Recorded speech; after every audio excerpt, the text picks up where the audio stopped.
비상입니다. 토트넘이 챔피언스리그 진출을 위한 4위 싸움에서 뒤처지는 모습을 보였는데요. 뉴캐슬전의 대패는 뼈아팠습니다. 감독의 무능함이 여실히 드러난 최악의 경기였으며 모든 선수들이 영웅이 되기 위해 혈안이 되어 있다. 이런 상황에서 손흥민이 활약하길 바란다는 건 말도 안 되는 일이다.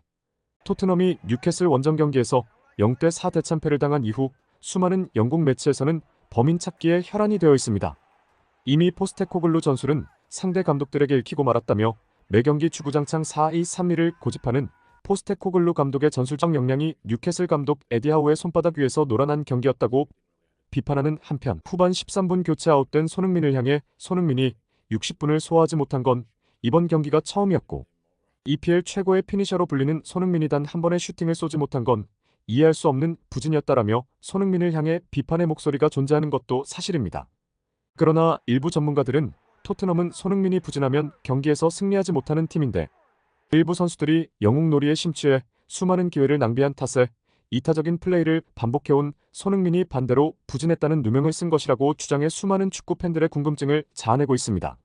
게다가 오늘 경기에서마저 부진한 메디슨은 경기가 끝난 뒤 자신이 제대로 된 활약을 하지 못한 건 순전히 전술 탓이라고 망언을 쏟아내 토트넘 팬들의 비판이 쏟아지고 있는데요. 이러한 가운데 토트넘의 부주장 로메로의 인터뷰가 수많은 축구 팬들의 관심을 불러일으키고 있습니다.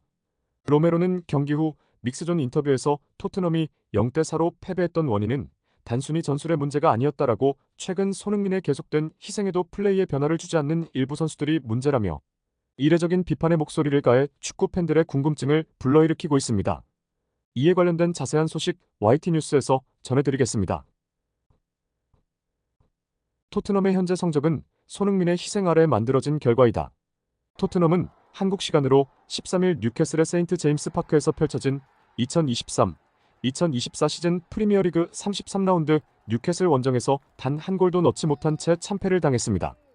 전반 30분 알렉산더 이삭에게 골을 내준 후 전반 32분 안소니 고든과 후반 6분 이삭, 경기 막판 파비안 시어에게 연속골을 내준 반면 토트넘은 단 한 골도 넣지 못했습니다. 이번 패배로 토트넘은 리그 5위로 떨어졌고 챔스 진출이 위태로워졌다. 지난 시즌 뉴캐슬 원정에서 1대6 참패를 당한 후 또 한 번의 굴욕을 겪고 말았습니다. 손흥민은 경기 전 지난 뉴캐슬 원정에서 우리는 지금과 같은 팀이 아니었다. 불안했고 많은 문제들이 있었다. 우리가 무엇이 잘못됐는지 알고 있다. 뉴캐슬 원정은 어려운 곳이고 뉴캐슬은 강한 팀이다라며 의지를 다졌지만 치욕스러운 패배를 막지는 못했습니다.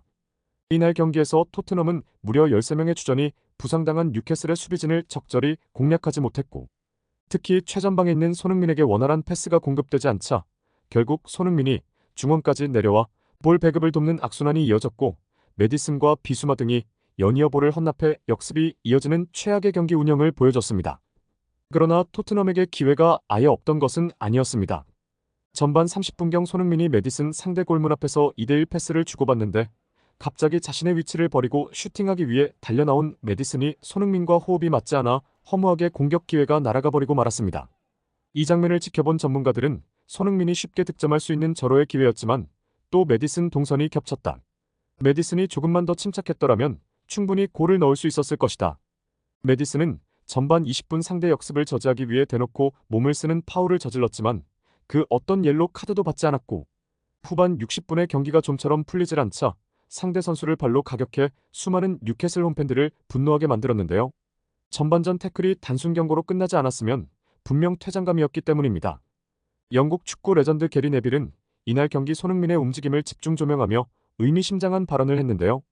그동안 손흥민이 최고라 칭송받던 손흥민존 가마차기는 이번 시즌 완전히 삭제되며 보이지 않고 있다. 워낙 위협적이기 때문에 상대 선수들이 여지를 주지 않기 위해 압박하는 이유도 있지만 최근 압박이 덜했는데도 손흥민이 근처 동료에게 패스를 주고 슈팅은 절대로 때리지 않는다. 이는 우도기, 포로 등 풀백들이 항상 슈팅을 때리기 위한 위치에 있으니 손흥민이 중앙으로 접고 들어갈 각 자체가 나오지 않게 된 것이다. 게다가 최근에는 메디슨이 손흥민의 슈팅을 방해하는 움직임을 보이고 있다. 손흥민이 슈팅을 쏘지 않으니 팀 공격이 원활하게 되지 않는 것이고 손흥민이 기회를 만들어 내도 다른 동료들이 마무리를 해주지 않기에 자연스럽게 손흥민이 마치 부진한 것처럼 보이게 된 것이다. 실제로 전반 14분 손흥민은 베르너를 향해 신들린 아웃프런트 패스를 선보였지만 베르너가 이런 기회를 살려내는 건 불가능에 가까웠습니다. 뉴캐슬의 감독 에디 하우 또한 경기 후 인터뷰에서 손흥민을 마크하기 위한 만반의 준비를 하고 나왔지만 토트넘은 오히려 손흥민 말고 다른 선수들을 위주로 공격해왔다. 그들은 손흥민만큼 위협적이지 않았고 쉽게 승리할 수 있었다. 일부 전문가들은 토트넘은 손흥민이라는 걸출한 공격수를 보유하고 있음에도 중원에 손흥민을 두고 메디슨이 슈팅하기 위해 들어가게 한다. 분명 손흥민이 내려와야 중원에서 해결이 나는 경우가 많은데 이는 메디슨이 전반기 중원에서 크랙처럼 움직여 볼 배급을 원활하게 했지만 부상에서 복귀한 메디슨의 폼이 절망적인 수준이라 이를 손흥민이 커버하는 것이라며 손흥민이 맨시티의 홀란드처럼 골만 넣는 역할을 만든다는 건 토트넘에서는 불가능한 일이라고 평가했습니다. 경기 후 토트넘의 부주장 메디슨은 공식 인터뷰를 통해 힘들고 끔찍한 하루다. 경기에 대해 평가하는 것조차 힘들다.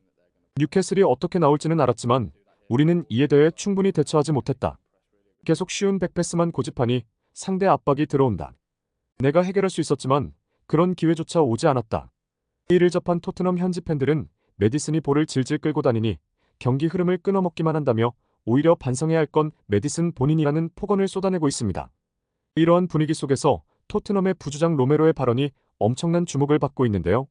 로메로는 경기 후 믹스존 인터뷰에서 침몰한 표정으로 경기 소감을 밝혔습니다. 이른 시간에 실점했고 뉴캐슬에게 너무나 많은 공격을 허용했다. 난 솔직히 후반에 손흥민이 교체되는 순간 우리가 거의 경기를 포기했다는 것이 느껴졌다. 손흥민은 절대로 교체돼서 안 됐다. 해결해줄 선수가 전혀 없기 때문이다.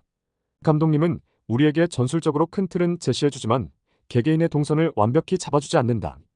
그렇게 선을 넘는 선수들이 계속해서 발생한다. 오늘처럼 메디슨이 손흥민보다 높은 위치를 고집해선 안 됐다.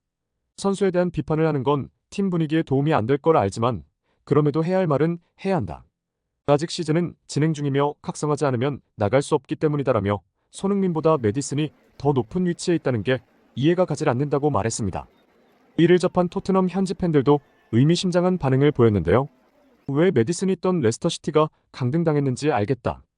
메디슨은 오늘 심판이 살렸지.